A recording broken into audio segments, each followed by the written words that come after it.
Paolo and Monty. We are in the evangelism team of KNIME, right? And today we would like to talk to you about how to make your Python scripts reliable and reusable on basically KNIME, which is a no-code platform, right? Let me now get to the next slide. So yeah, if you're on Twitter, feel free to use the hashtags and comment. And yes, so let's get started. Again, this is our handles on Twitter. And yeah, me and Monty mostly work in the evangelism team at KNIME, and that means basically trying to be, advocates of data science, machine learning, and all the really cool things you can do with data. And of course, our favorite tools for that is KNIME. So let's now go through the agenda that we're going to cover today. So for the ones of you that are new to low-code, no-code, we're going to give a quick intro on why that is useful, especially in an organization, right? We're in a work environment where you collaborate with your colleagues, and then we're going to actually see an example in practice. First, we're going to look at a low-code solution where you can use this approach combining Python scripts and common environment. And then we're going to look later at another example where you can code completely from scratch a tool for other users of KNIME, that it's totally no code. So basically adding functionality to KNIME using Python. That's great. So let's get started. So to start, I would like to give a simple representation that you should be familiar with if you are using Python. We have a really great open source Python dev community, and all these Python developers makes these amazing Python packages. Scikit-learn, Pandas, Matplotlib, NumPy, they're all great, right? And then data experts also using Python, but to a different degree, can use their scripts to analyze the data. And when this then is taken in a more business setting, right? A really simple representation is that the business expert is asking, can you train this model on this specific use case on this specific data set? The data expert takes those packages and trains this model, and then that's it. It's done. It works. It's great. But apparently, I think this representation is quite simple, a bit too simple, right? So let me come up with another proposal that maybe it's a bit more showing the complexity of a business setting using this approach, right? So you have, again, the Python dev community, which is outside of an organization, right? And then you have the data team inside this organization using Python. That's, the scenario we want to describe first, right? And you have other teams in this organization, for example, the marketing team and the finance team. They also use data. They use data a lot, and they need support, right? They need to support from this data team. So they're going to make many queries to the data team, which is, apparently using Python, right? And the data team needs to access the data with different tools, not just Python, of course, and be able to answer the needs of the different teams in the organization. And this takes a lot of the data team time, right? Which might be struggling quite a bit. Of course, these experts using Python were hired also for other stuff, right? For example, you still have the business expert that is asking about machine learning, but maybe in a different way, right? He's asking, can you make a generic AI to help our business? So we know it's something really useful that can work. And the data team using Python and so on, like it might be overwhelmed by all these requests that it's getting from the marketing and finance team. And this is a problem, right? Because if the data team doesn't have the space to think, what does this business expert even mean by AI, and what are their expectations, then basically it's a problem for the organization to deliver this kind of AI models, right? So this is a proposal I'm giving of a representation. You can make question and propose what you think. Of course, it's also really simplified, but let me tell you how I got to this conclusion. So first of all, there are popular blog posts like that describe data science in levels. What does this mean? It means that basically an organization needs to go before it can achieve what you might call AI, maybe deep learning and also machine learning, right? Before you can achieve that kind of deployments, you need to go through different steps, all the way from properly collecting and storing the data in an orderly fashion so they can be transformed and used for this kind of stuff. And another blog post is actually explaining not so many levels, maybe 4 levels, right? And it's also a really good point to explain that level 1 and level 2, it's basically taking a lot of the data scientist time. Data wrangling, visualization, data exploration, understanding the data. And the thing is that I believe that this blog post is right. When more people in the organization are able to do the lower levels here, then the data scientists are freed up to focus on more cutting edge technology, such as deploying a machine learning model. So let's look a bit here exactly how we got to this point. So a bit of blog posts from the last decade, they were particularly popular. Here is one that you might have heard. It was quite popular 10 years ago, defining the data scientist the sexiest job of the 21st century, and getting many people to sign up to learn Python and to learn statistics, math, and understanding those data use cases and jumping into this career. And now 10 years have passed and other blog posts are quite popular, which makes things understandable. For example, why are so many data scientists quitting their job is another blog post that came out, right? And this is much more recent from March 2021.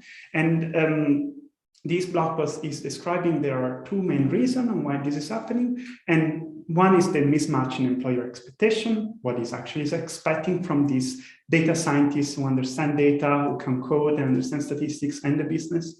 And the second thing is actually the inability to add business value, to be so technical, to not be able to speak the same language of a business.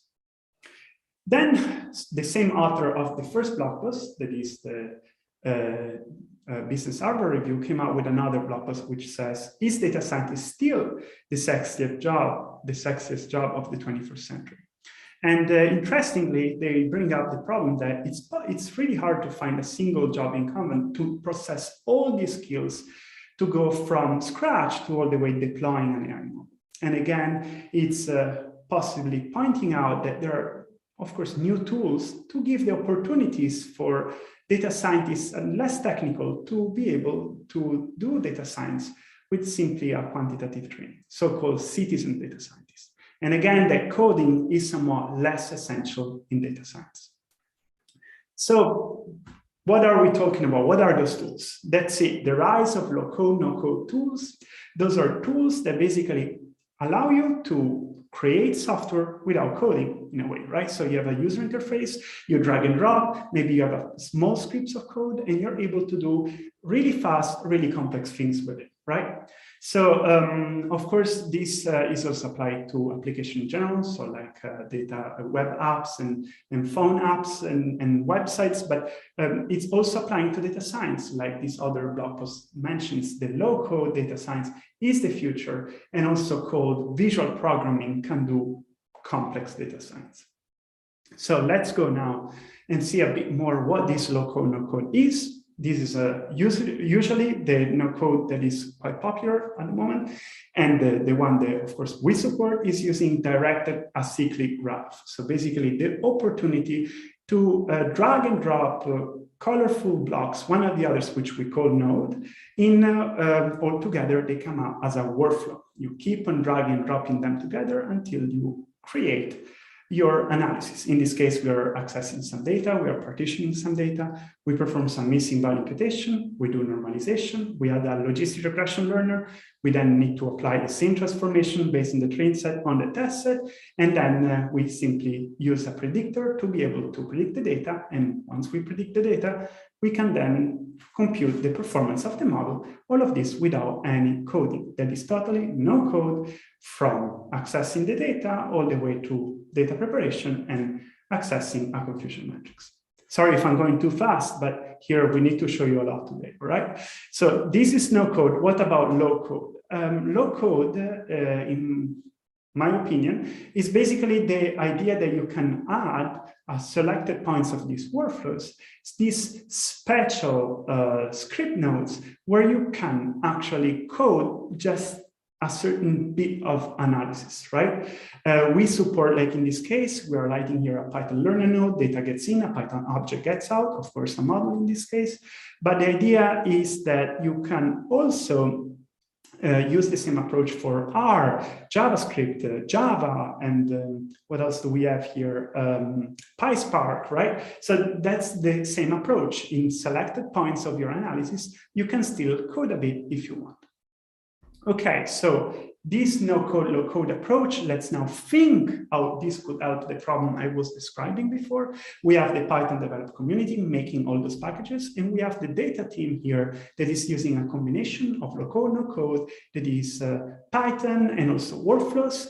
And again, we have these workflows that are given to solve independently their queries. So the finance and marketing team is now independent to be able to basically do their analysis on their own. And then the data team has the mental capacity to understand what the business expert here are meaning, how they can make actually AI to help their business. They can say, hey, let's come up with a plan. Let's now understand exactly, because I'm free up, I have resources, I have time to really understand what we can do here. What is the business value here, right? So the data scientists now have the time to focus on this cutting edge technology.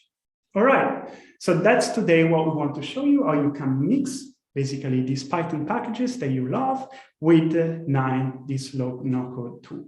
So we're going to start now with the first example that is basically how we are going to combine in this packaging a local solution. And for this, I welcome our virtual stage, our beautiful stage you're seeing here now, right? We're going to welcome Monty.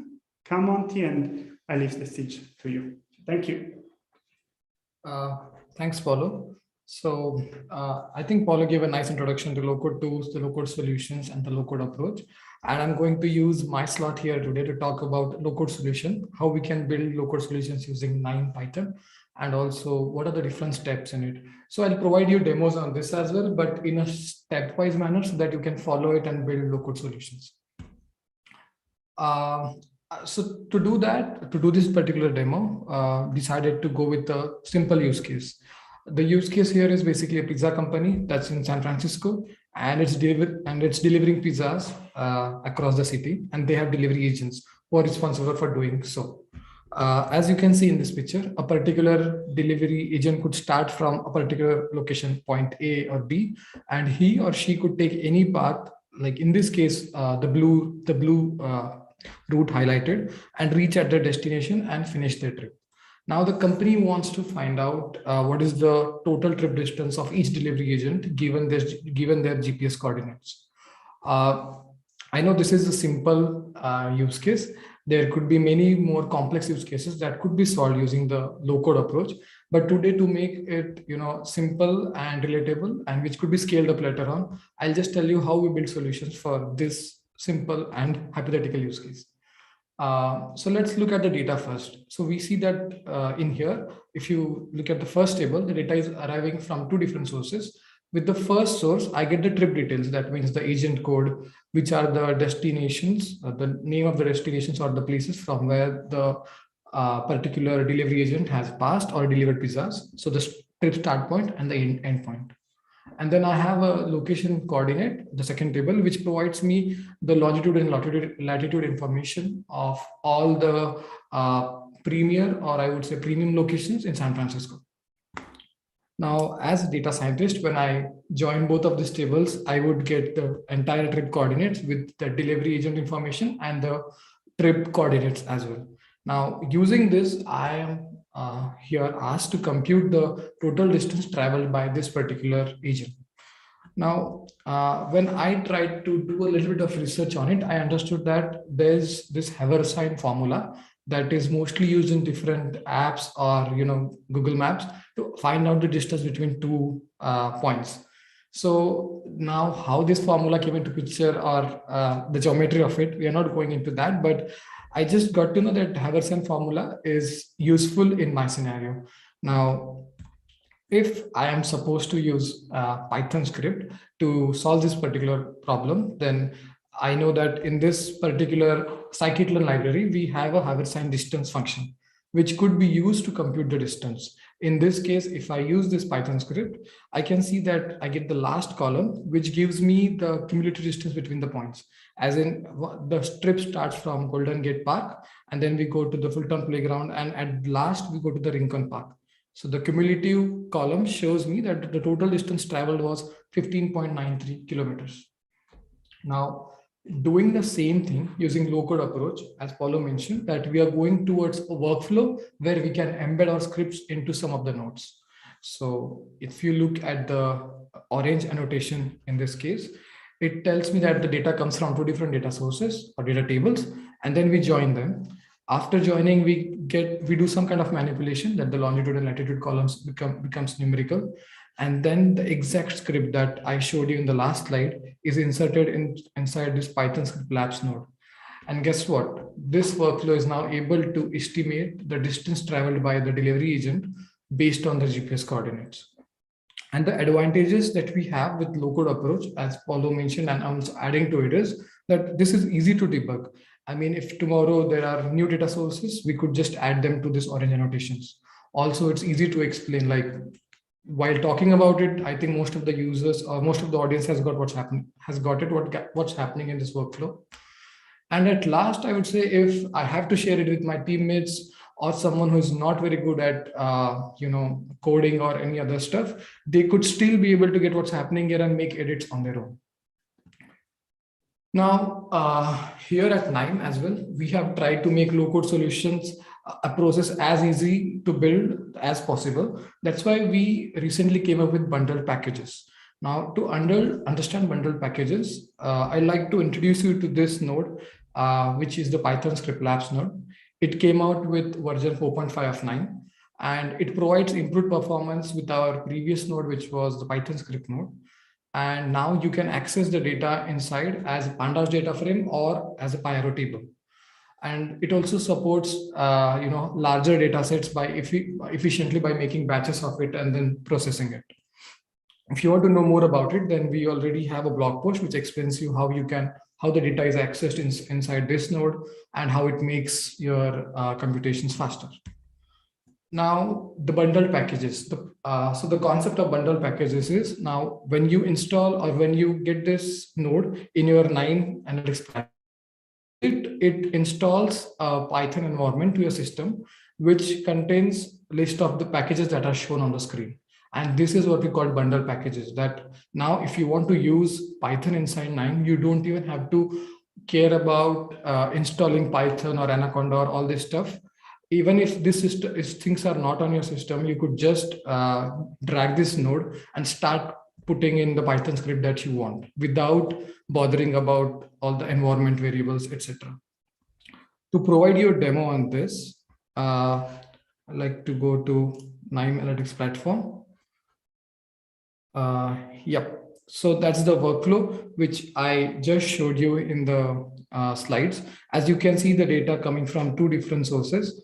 And then when we join, you can see the agent information, Golden Gate Park, and the trip ended at Rincon Park, and the longitude and latitude information. Now, this is the node, the Python script labs node. And if you see inside, this is the exact script that I showcased. And then I did some kind of computation here to find out the last column, which is the trip distance in kilometers. Apart from that, when I just press execute, this particular script gets executed inside this node, and it gives me the table with the distance, which is 15.931. This is exactly what we got with our Python script as well. And in here, I'm not bothered about using any environment or any different Python installations, because this node itself has a Python environment that has the list of packages that I showed you. Now, moving to the next use case. Okay. So adapting to custom packages. So as all these things happen with us in our daily life, that once you build something, there are always better versions of it which are available to you. And that is why now imagine that the same solution that we built using the Python script labs node, now we got to know that there is another package in Python, which is called the GeoPy package, and it computes this distance much accurately and also provides this information in kilometers as well as miles, which is like an improvement over what we have. Now I want to use this particular package inside the low-code solution that I'm building. But as we checked the bundle environment, it lacked this particular GeoPy package, right? So now in this scenario, how can I use a package that's not available in the bundle environment and still execute the code inside KNIME Analytics platform? So for that, let's look at the solution in steps. So in the first step, as I said, the bundled environment did not have these packages. So we go and create a new environment using the command, which is right here. As you can see, this is a command that you have to run on your Anaconda prompt. And here I decided to run the same command, and I provided the environment name, which was py39 geodistance, because I'm trying to compute the geodistances. Now, once this environment is installed on your system, I decided to add the packages that I need. In this case, I wanted the GeoPy package, so add it. Now, second thing, which is a bit critical, I would say, when you go to the KNIME Analytics platform, now we are using the exact same workflow, but we add this additional node, which is called the Conda environment propagation node over here. Why do we add this node? Because now this node contains the information of the environment that is on your system. Which we just created. And now when I export this workflow to other user or via KNIME Hub, anyone could execute this workflow, because this node makes sure that this environment that I created in my system is shipped, and the person who executes this will also get this environment on their system. So we do not get errors like this GeoPy package not found, and all these errors are gone. So how do we configure it? So once we start this, once we double click on this content one propagation node, we have to provide the environment name, and then we have to click here, which is the include only explicit install packages. And then I provide a variable name. The variable that's coming out from here is the red flow variable. And the name over here is py39 geodistance. That means now this variable contains all the environment information that I want to provide. So in this case, the environment information starts from the content environment propagation, and it goes to the Python script lab. And that's why inside the Python script labs node, I go to executable selection, and I select this environment variable that we just supplied. Now that's it. After this, as you can see, this is the workflow that we had. Now I have to get rid of this script because we're not using this sklearn, but we are using the GeoPy package, and that's why I do import GeoPy. From GeoPy import distance, and then I use this distance function to calculate the distance in kilometer and miles. Now that's it. With these 3 steps, I was able to build this low-code solution with any package that was not even in bundle by just doing these 3 steps. To provide you a demo on this, to KNIME Analytics platform, and as you can see, this is the workflow that I showed in the slides, but just to show you the configuration, that's how content propagation nodes looks like. And then I selected this particular environment that I had created, and then I made sure that I'm using all the packages that I need. Now, as you can see in the Python script labs node, that I'm using GeoPy because I just created an environment and imported this package into it. Now, if I decide to execute this,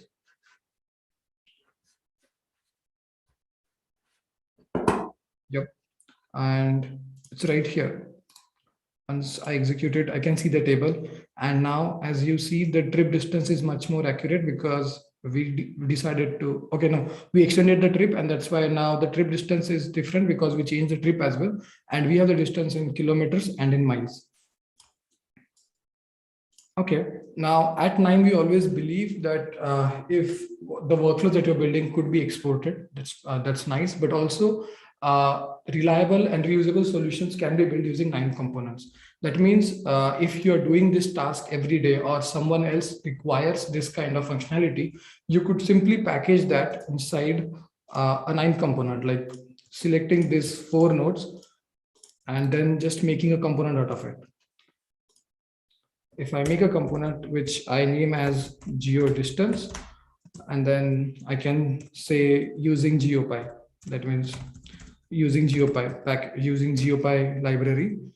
If I do OK, now this converts this into a component, and now this component can be published to KNIME Hub, or it could be given to any of other users in your organization, and they can use it for calculating the geo distance given the longitude and latitude information. So I can go to component and then do share to KNIME Hub. But I had already did that activity so that I could show you a demo. As you can see, this is KNIME Hub, and if I do geo distance GeoPy, which I already uploaded, I can just drag and keep it here. And now in this particular example, I decided to take another agent, which is 008, and I provided that particular agent's information, and I wanted to calculate the distance for this. So if I just connect it to geo distance component that we just created, I can double click on it and select the longitude and latitude columns, and that's it. Once I execute this, component will be able to calculate the distance. Now the advantage here is that we built a low-code solution. On top of that, we can give this solution to any team who are using KNIME, or if they do not know how to code, then they can still use the Python package without writing a single line of code by just executing this particular component, and they can find the distances. Like imagine if I'm getting this request every day to calculate geo distances, and every day I'm doing this on my own. Rather, I could make a component and provide it to the team, and then they can use it 1,000 times or 10,000 times to calculate the distances on their own. Now for this agent, as you can see, the total trip distance here is 7.6 kilometers and 4.7. So that's how easy it is. Now going back to my presentation. Yep, I already talked about the wrapping low-code solution in components. Apart from this, all these workflows that I showed are available on the first side, which is the trip to KNIME Python world. And apart from that, recently we built a Python script lab space on KNIME Hub, where we have example workflows for different use cases on how to use this Python script labs node, or also build low-code solutions. So please check them out. Now I will ask Paulo to take forward, because we finished the first 2 points in the agenda, and he'll focus on the third part of the presentation. Thank you. Thank you, Monty. That was quite something, huh? Like lots of demos and slides, and I'll try to keep up with the Monty's pace here, right? All right, so let's go. Let's now see this other topic, which is a bit more for developers, for Python developers. So what is this about, right? So we've seen how the Python devs can make those Python packages. Then there is the data experts using these Python packages and low-code, no-code tools. And then we can see how they are supplying to the domain expert. In this slide, the example is a finance expert. They can supply these, basically these workflows so that they can do their analysis. But I hope you understand, you see here that there is someone in between, right? In some cases, the Python developers, they do not want to have this person in between, right? That is packaging their packages for them in a workflow, right? So what I'm talking about is that these Python developers can, with KNIME, also make directly, taking their Python code and develop actual nodes. That is something where the user can use it without even knowing that there is Python in there, right? So how does that work? I'm gonna show it to you today. So how can, this is clear that we're gonna use KNIME. The Python developers can take their packages, put them in a nice node, and directly help the domain experts to use this as a no-code solution. And of course, this is interesting because KNIME is free and open source, meaning that just like Python developers are helping the open source community of Python users, they can also help the open source community of KNIME users, right? So that's really important. So let's now see what is this about. And I'm going to use the same example as before. We have here the problem to compute distances. And this time we're going to use instead Python nodes, right? We're going to use instead the possibility to directly take any code and create a node that works just like any other KNIME node. So again, this is really similar to before. We have a table with the trip details from where to where. We have another table with the coordinates. We have some settings in the node, and the node is then outputting the distances in kilometers for selected cities. It's just like before, just that we want to make a total, like an actual KNIME node starting with Python code, right?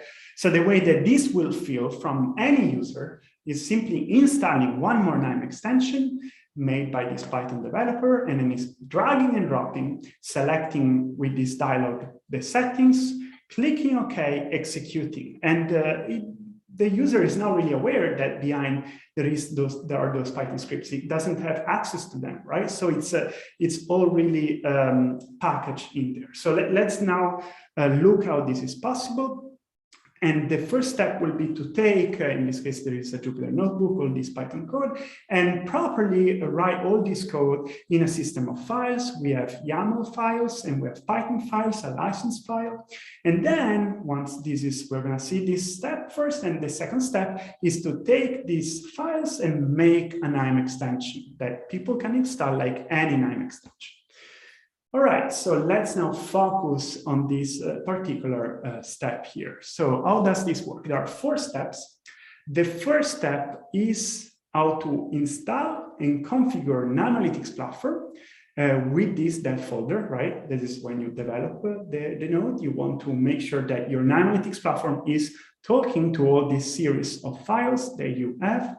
Then we're going to see step 2, how we are going to establish a connection, basically, between the two. And step 3, we are going to see how to use effectively this really easy API that is given to you to create the node directly in Python.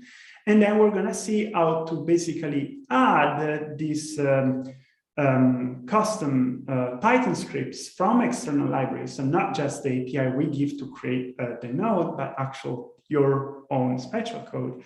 And then finally, we're going to see how you can share these nodes in 2 ways. The first way is internally within your organization. Maybe you don't want to make these nodes that you created this new KNIME extension public, but in case you want to make it public, you can also share it externally with the entire open source community of KNIME users. Isn't that great? So let's now get started. Now, I would like here to point the fact that there are all the steps. This is also, there is a link that I shared to the Data Science Dojo with the slides, and they can also share this link to you so that you can actually follow the steps later without any rush. But the idea is simple. You need to install KNIME Analytics platform 4.6 or higher. We are now at 4.6.3. And yeah, then you need to install Miniconda, easy. Then you need to install this special extension made for Python developers, the KNIME Python node development extension. And then you need to run in your Anaconda prompt to install this environment. Once you run this, you will install all these Python packages that you need to create it.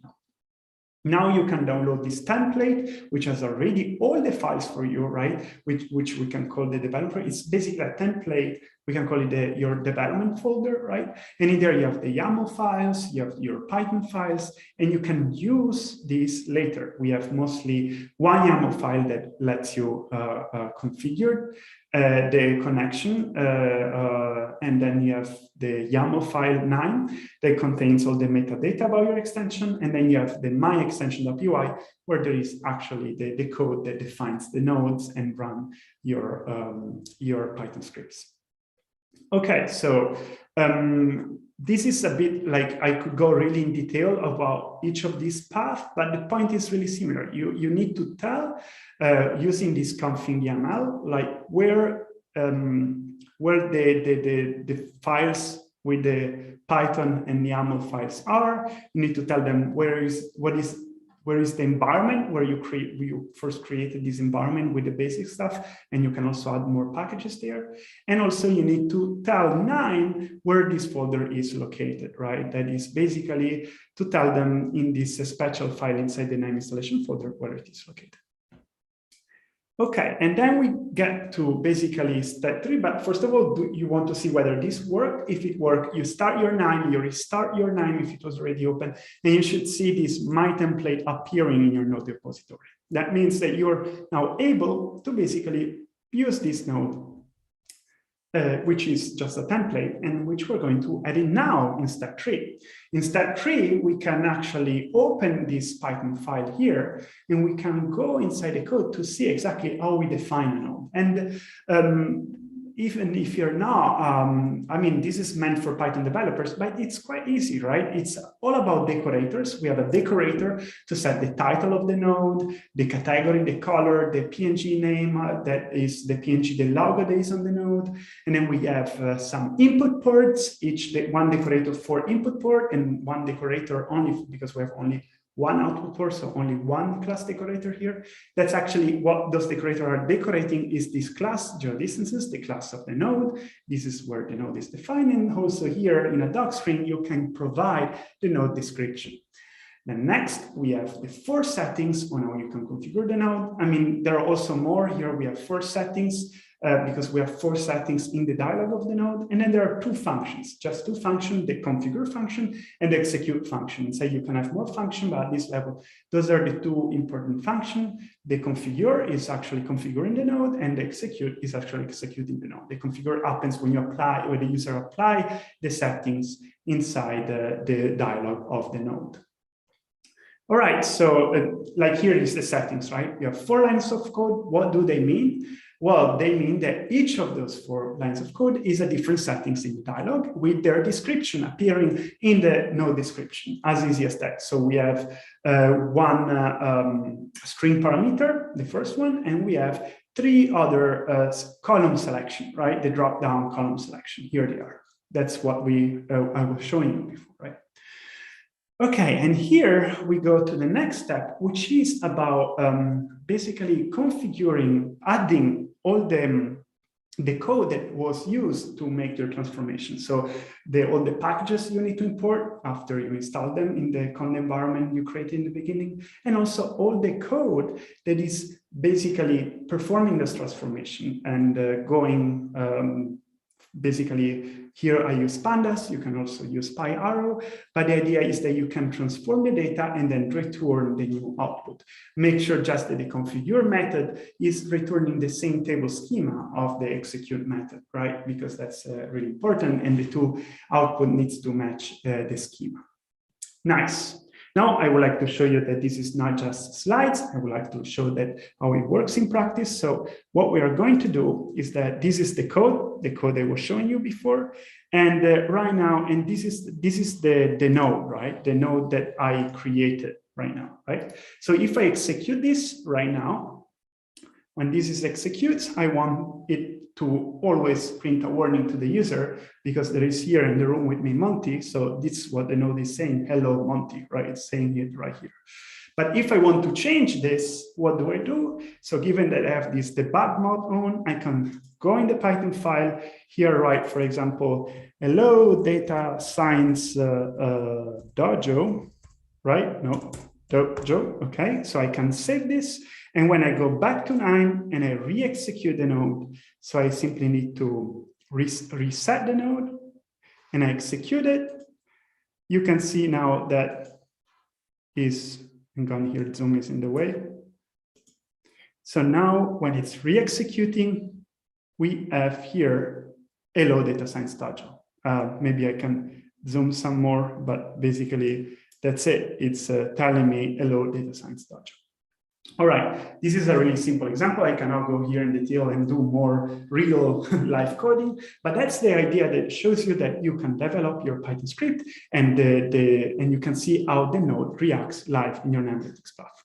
Let's now go to even more important topic, which is, wait a second, I need to here configure this thing, which is bundling and sharing within our organization, right? So at this point, we are here seeing how a Python team can, with this node that probably needs more testing and some thorough, you can have a GitHub where you push all your commits and so on, but once it is ready, you want to share it, right? So how does that work? So you have a Python team in the organization, you have those domain experts, which they need this node within the organization, right? So how are we going to do this?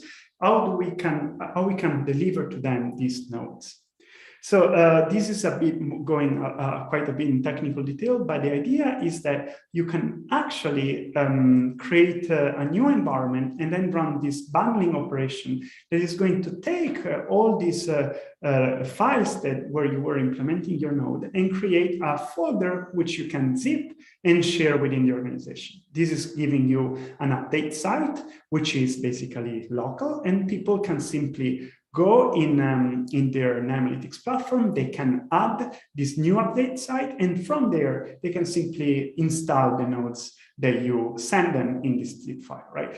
Of course, this can also be put online so that people can simply connect to this internal update site in the organization and also install things from there. But thing is that there is also another aspect that is, this is basically the process of installing the nodes, just like any other KNIME extensions file, install KNIME extensions, you select the extensions you want, and KNIME installs the new extension with this Python node.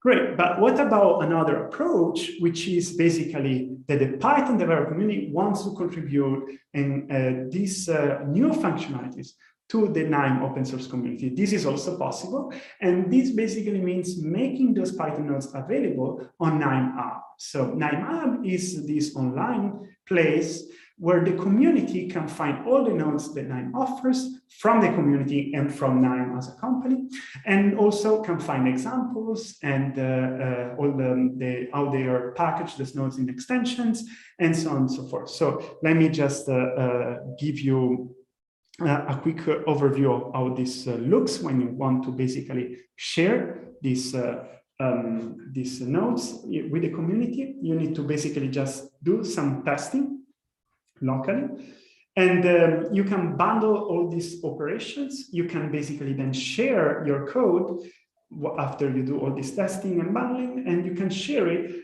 on GitHub, right, or GitLab, any repository.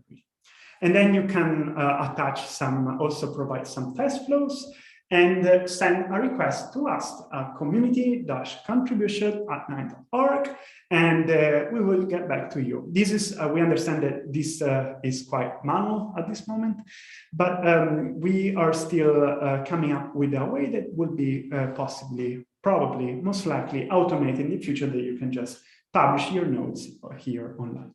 So if I can show you how the KNIME Hub currently looks at the moment.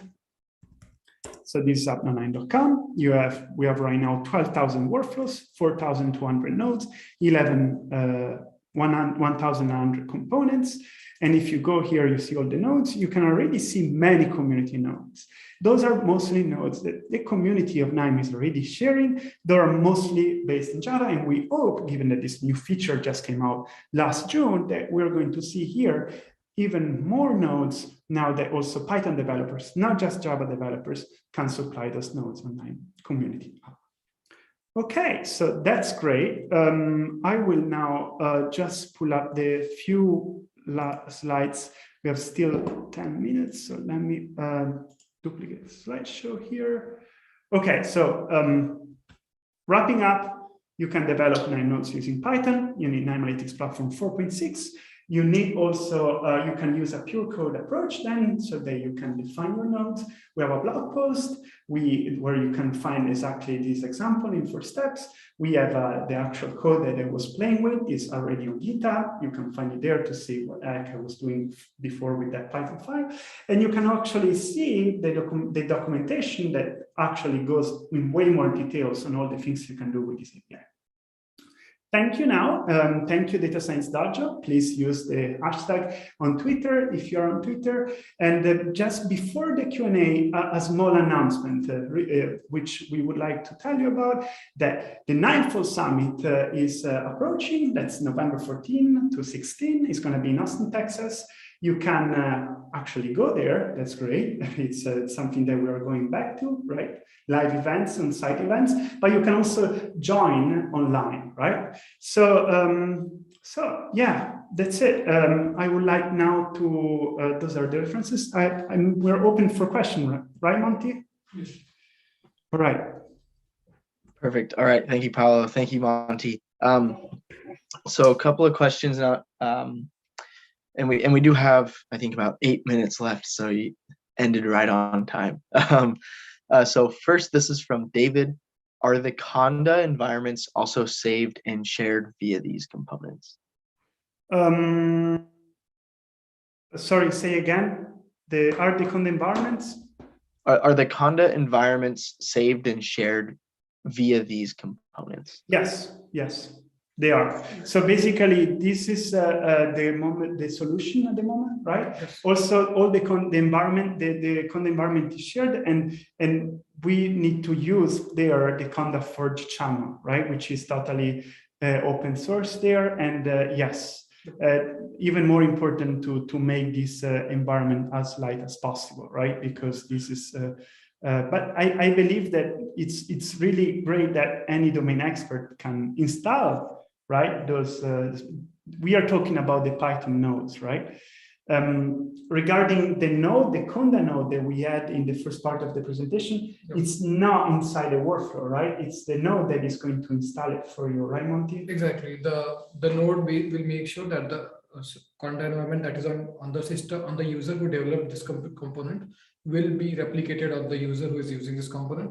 And also, it's not like the entire environment. You can choose which packages to be propagated. Maybe you have 10 packages, but you only need one. So you just tick on that one and only one gets shipped. I think there is a bit of a double answer here, and we are sorry, but there is the low-code approach that Monty presented, right? Using the workflows in the Conda node and the Python script labs node. And there is the approach I presented afterwards, which is instead about bundling the actual KNIME extensions, right? So for the KNIME extensions you develop in Python, yes, the Conda goes in there. For the local solution of Monty, no, you just instruct the workflow to, if necessary, installing it on execution. Okay. And then this next question is from Rami. So the KNIME download is taking quite a while. Rami wants to know if it's resource heavy. He's worried about his laptop being on the fritz when running it in conjunction with his browser. So do you have any tips or tricks on downloading KNIME to someone's personal machine? We are not aware of this issue, to be honest. I think we will have to ask about the OS and all those things. Yeah. A KNIME forum thread will help, right? Yeah, usually these kind of issues based on the really unique situation that the user runs into are solved by simply going on KNIME forum and reach out for help. And the community is really active there. But also, of course, the KNIME experts from KNIME are going to assist with the issue. Okay, so Rami, it sounds like it might be a unique issue. So, all right, so that's all the questions we have. So I'm going to steal the screen here really quick, talk about next week's webinar, and then we'll sign off. So once I get my screen shared. All right, so next week we will have, there we go. Next week we'll have Daniel Jeffries with us on October 26th. That is Wednesday. This webinar will be happening at 9 a.m. Pacific, so just an hour before today. But we'll have Daniel Jeffries, the managing director of AI in the of the AI Infrastructure Alliance, and he'll be giving a talk on the ultimate guide to AI infrastructure in 2022. And we're going to be providing a comprehensive and clear overview of the entire AI and ML infrastructure landscape. So I'm hoping to see some, if not all of you, there with us next week. You can RSVP on our website by going to datasciencedojo.com/event/ultimate guide AI infrastructure. We'll also have live streams available just like we did today, and there will also be a recording available. If you are interested in receiving the recording today, we'll have it live on our Data Science Dojo's YouTube channel as well as our website. So just be on the lookout for that. We'll post it on social media and also send out emails with the link to the recording. So Paolo and Monty, thank you so much for being here with us today. Thank you so much to everybody who joined.